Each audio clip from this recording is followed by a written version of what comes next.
Good evening and welcome to Doordarshan Kendra Kohima. I'm Ila Susan with the news. First, the headlines. Prime Minister Narendra Modi to speak on Global South concerns, climate action in G20 summit. Kohima District organizes awareness and registration drive on Pradhan Mantri National Apprenticeship Promotion Scheme. Speaker of Nagaland Assembly Sharangayan Longkumar calls on Vice President C.P. Radhakrishnan in New Delhi. And Union Minister Amit Shah says government to make BSF the most modern and aggressive force in the world. And now the news in detail. Prime Minister Narendra Modi has arrived in Johannesburg to attend the three-day G20 Leaders Summit. This marks his fourth official visit to South Africa, following his bilateral visit in 2016 and later for the two BRICS Summit in 2018 and 2023.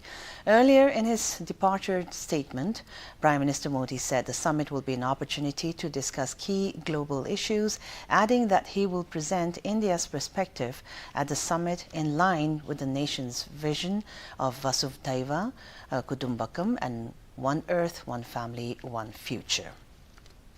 प्रधानमंत्री Narendra Modi G20 शिखर सम्मेलन में भाग लेने के लिए दक्षिण Africa की राजधानी जोहानिसबर्ग रवाना हो चुके हैं और रवाना होने से पहले उन्होंने प्रस्थान वक्तव्य में कहा, मैं 21 से 23 नवंबर 2025 तक दक्षिण अफ्रीका गणराज्य की यात्रा पर जा रहा हूं। ये यात्रा मुझे दक्षिण अफ्रीका के राष्ट्रपति सिरिल रामाफोसा के निमंत्रण पर 20वें G20 शिखर सम्मेलन में शामिल होने के लिए है, जो दक्षिण अफ्रीका की अध्यक्षता में जोहानिसबर्ग में आयोजित हो रहा है। ये शिखर सम्मेलन खास है क्योंकि पहली बार G20 शिखर सम्मेलन अफ्रीका में हो रहा है। साल 2023 में भारत की G20 अध्यक्षता के दौरान अफ्रीकी संघ को G20 का सदस्य बनाया गया था। ये सम्मेलन दुनिया के महत्वपूर्ण मुद्दों पर चर्चा करने का मौका है। इस साल के G20 की थीम एकजुटता, समानता और स्थिरता है और इसके जरिए दक्षिण अफ्रीका ने भारत के नई दिल्ली और ब्राजील के रियो डी जेनेरो में हुए पिछले सम्मेलनों की दिशा को आगे बढ़ाया है। An awareness and registration drive on Pradhan Mantri National Apprenticeship Promotion Scheme, or the PM-NAPS, was conducted at Government Industrial Training Institute in Kohima today. Addressing the program, Director of Employment, Skill Development and Entrepreneurship, Savio Visa, said the program marks an important milestone in strengthening the skill ecosystem of Nagaland. He said that the state has a talented and motivated youth population, but continues to face a gap between formal training and real-world industry experience. He stressed that apprenticeship helps bridge this gap by taking learning beyond the classroom and into the workplace where skills are refined and aligned with industry needs. Mr. Visa also said that under PM-NAPS, the Government of India has introduced a strong framework to encourage industries to engage apprentices, offering financial incentives, flexibility and digital support through the PM-NAPS portal. He emphasized that for a state like Nagaland, where industry exposure is growing but still limited, the scheme provides an important opportunity to equip youth for meaningful employment while supporting local industries with trained manpower. Describing apprenticeship as an investment in the future workforce, Mr. Visa asserted that building a strong apprenticeship culture in Nagaland will help create a generation of confident, skilled and employable youth. Moving on, the Speaker of Nagaland Legislative Assembly, Sharangayan Longkumar, along with Secretary in Charge, Kruhitonio Rio, made a courtesy call on Vice President C.P. Radhakrishnan in New Delhi. During the meeting, Mr. Longkumar apprised the Vice President about the successful conduct of the recently held 22nd Commonwealth Parliamentary Association India Region Zone 3 Conference in Nagaland. He further informed the Vice President of the 9 resolutions adopted at the conference. The Vice President said that healthcare is one of the most important aspects for progress and gave support to the resolutions with special reference to upgradation of Kohima Medical College to a central institute. The Speaker and Secretary in charge also called upon Speaker of Lok Sabha, Om Birla, to officially submit the resolutions adopted and passed in the plenary conference of the 22nd Commonwealth Parliamentary Association. Moving on to other news, Union Home Minister Amit Shah today announced that the next year will be dedicated to the modernization of the Border Security Force, or the BSF, and the welfare of BSF personnel. Addressing the BSF's Diamond Jubilee Foundation Day ceremony at Bhuj in Gujarat, the Union Minister stated that the Home Ministry has set a 5-year target to make the BSF the most modern and aggressive force in the world. He highlighted the BSF's crucial role in implementing the new concept of e-border security, a major government initiative. On the occasion, Mr. Shah launched a commemorative postage stamp marking the Diamond Jubilee celebration and also inspected the parade. The Union Minister presented the Gallantry Medal posthumously to Head Constable Sanwala Ram Bishnoi.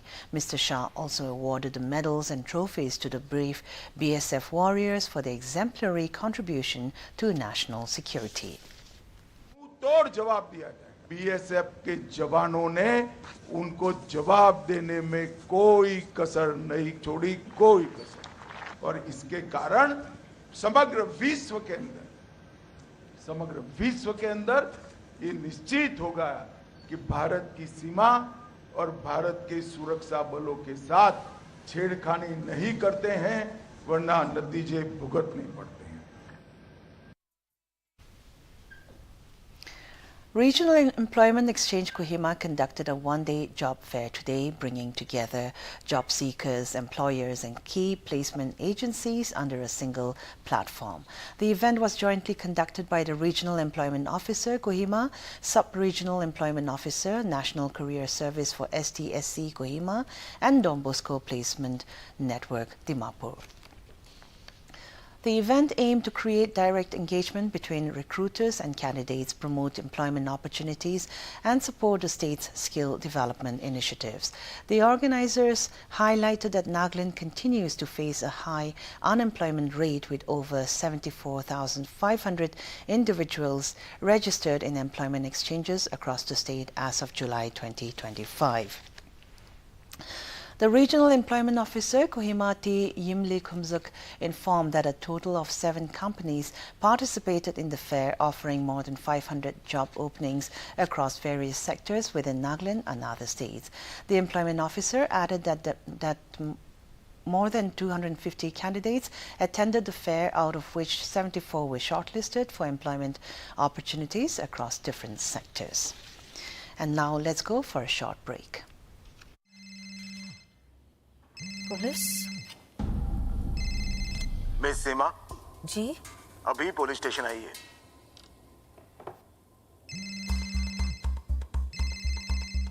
रुकिए वरना घर आ जाएंगे। क्यों? लेकिन मैं अकेले दूसरे कमरे में जाइए। आपका बेटा हमारे कस्टडी में है और आप डिजिटल अरेस्ट में हो। Digital arrest? 1 लाख दो, बच जाओगे। इतने पैसे? अच्छा ठीक है, एक लिंक भेजिए। अभी प्रोसेसिंग के लिए 30,000 दो, वरना बेटा जेल जाएगा। जेल तो तुम जाओगे। तुम्हारा चेहरा रिकॉर्ड हो चुका है। अरे? डिजिटल अरेस्ट जैसा कुछ नहीं होता, ये सब फ्रॉड है।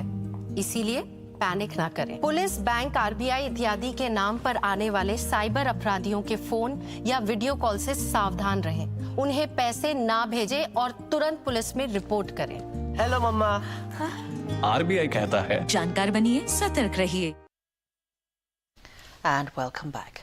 Finance Minister Nirmala Sitharaman today chaired the 12th pre-budget consultation with experts and stakeholders from the urbanization sector in New Delhi. The meeting was held in connection with the forthcoming Union Budget 2026-27.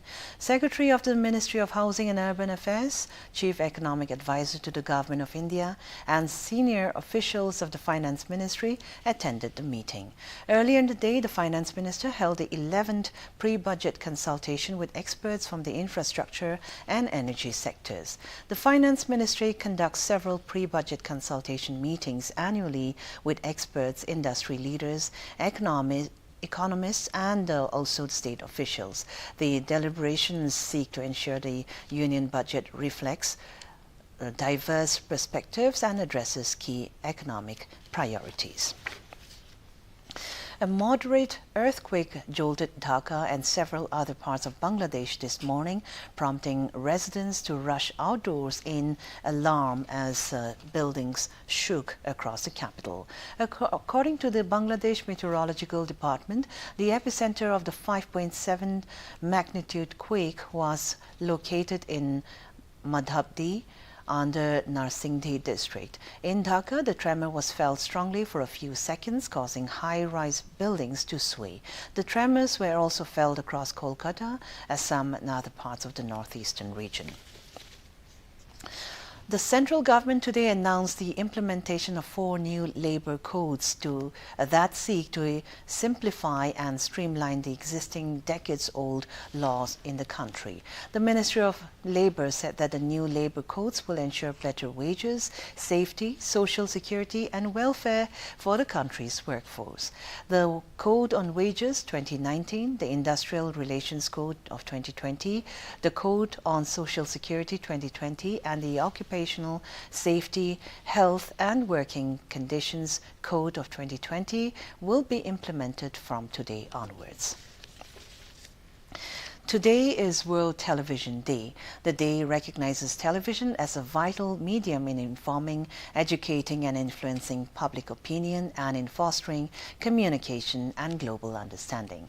It is observed globally on November 21st following the proclamation of the United Nations General Assembly through a resolution adopted in 1996. India's television network connects 90 crore viewers across 23 crore households nationwide. 918 private satellite channels are operational as of March this year, reflecting a vibrant broadcast ecosystem. The day is observed under the aegis of the Ministry of Information and Broadcasting and its public broadcasting network, Prasar Bharati. The activities and outreach programs by Doordarshan and All India Radio highlight television's enduring role in public service communication, dissemination of development messages and promotion of national integration. Television broadcasting in India began on an experimental basis on the 15th of September 1959, initiated by All India Radio. Later, regular daily transmission began in 1965, marking the establishment of Doordarshan as a dedicated television service within All India Radio. India's media and entertainment sector contributed 2.5 trillion rupees to the economy in 2024 and is projected to exceed 3 trillion rupees by 2027. The Union Minister of State for Information, Broadcasting and Parliamentary Affairs, Loganathan Murugan, inaugurated the masterclass series at the 56th International Film Festival of India, IFFI 2025, at the Kala Academy today. The masterclass series, one of the festival's most anticipated knowledge platforms, brings together acclaimed filmmakers and industry professionals from across the world for discussions, workshops, retrospectives and interactive sessions designed to explore the changing landscape of global cinema. For the first time, the inauguration of the masterclass series was open to the general public, marking a shift towards broader participation and greater accessibility for cinema enthusiasts. In his address, Mr. Murugan said that more than 200 films will be screened this year, reflecting India's expanding presence in global filmmaking. The Union Minister also underlined the strong representation of women filmmakers at this year's festival, noting that 50 films directed by women will be showcased. And now let's take a look at the weather reports. Kohima today recorded a maximum temperature of 20 degrees Celsius and a minimum temperature of 10 degrees Celsius, while Dimapur had a maximum temperature of 26 degrees Celsius and a minimum temperature of 14 degrees Celsius. Wokha experienced a maximum temperature of 22 degrees Celsius and a minimum temperature of 13 degrees Celsius. Mokokchung had a maximum temperature of 23 degrees Celsius and a minimum temperature of 11 degrees Celsius. Mon had a maximum temperature of 25 degrees Celsius and a minimum temperature of 13 degrees Celsius.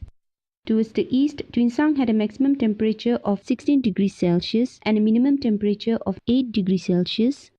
Zinabuto had a maximum temperature of 20 degrees Celsius and a minimum temperature of 10 degrees Celsius. Pek had a maximum temperature of 18 degrees Celsius and a minimum temperature of 9 degrees Celsius. That's all for the weather report. And with this, we have come to the end of this news bulletin. Have a good evening.